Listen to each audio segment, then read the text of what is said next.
తెలంగాణ సర్కారు ఎన్నెన్నో పథకాలు ప్రజలకు అందించనున్నా అల్లో నేరడల్లో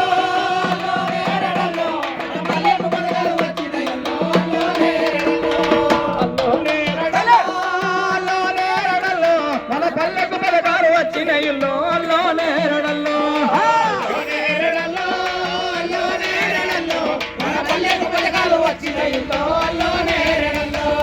ఇందిరమ్మ ఇల్లంట 5 లక్షలు ఇంటి కంట